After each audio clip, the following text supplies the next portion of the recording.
सत्य music Manjhagarh.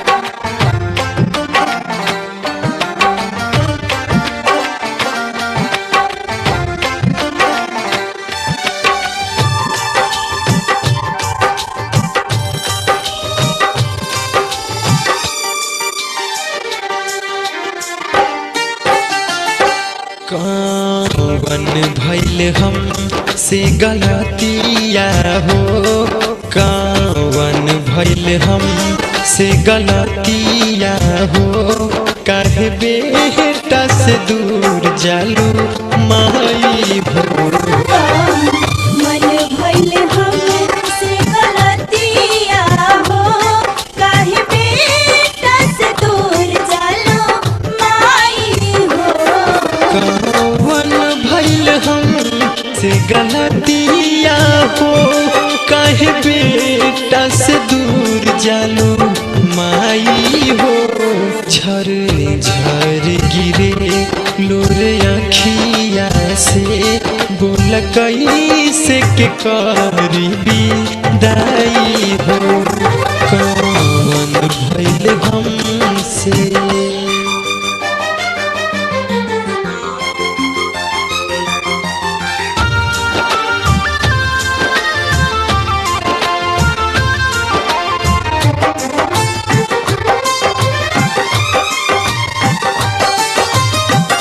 नौ दिन रहलो हमनी के संगवा, अब कह जालू मुँह मोड़ी। तू ही बताओ कोई से के बेटा माई के अचेरा छोड़ी।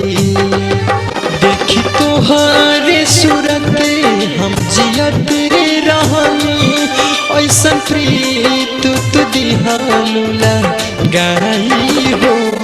कौन भइल हम से गलतिया हो, काहे बेटा से दूर जालू माई हो। मन भइल हमसे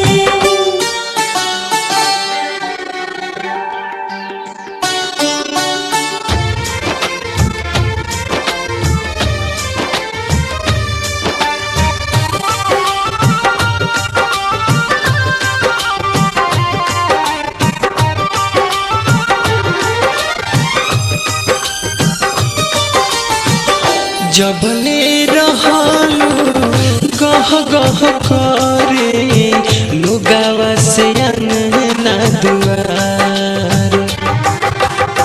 चल जइबू त केहू न आई, हो जाई सगरो अनार।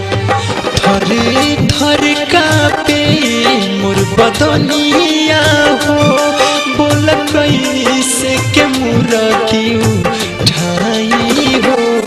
कौन भइल हम से गलतिया हो, काहे हमनी से दूर जालू माई हो। मन भइल हमसे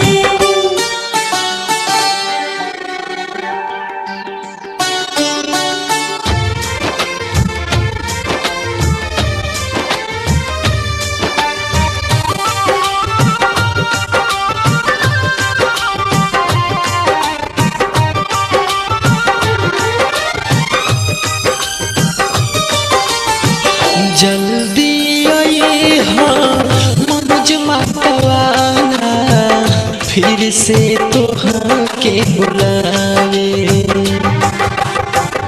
चूमी चरनिया माई दीपकवा, तोहर भजनिया गावे। कर सुनो पर विचार रंजन होई के लाचार, बोला कहवा जाई हो। कौन भइल हम से गलतिया हो, काहे हमनी से दूर जालू माई हो। कौन भइल हमसे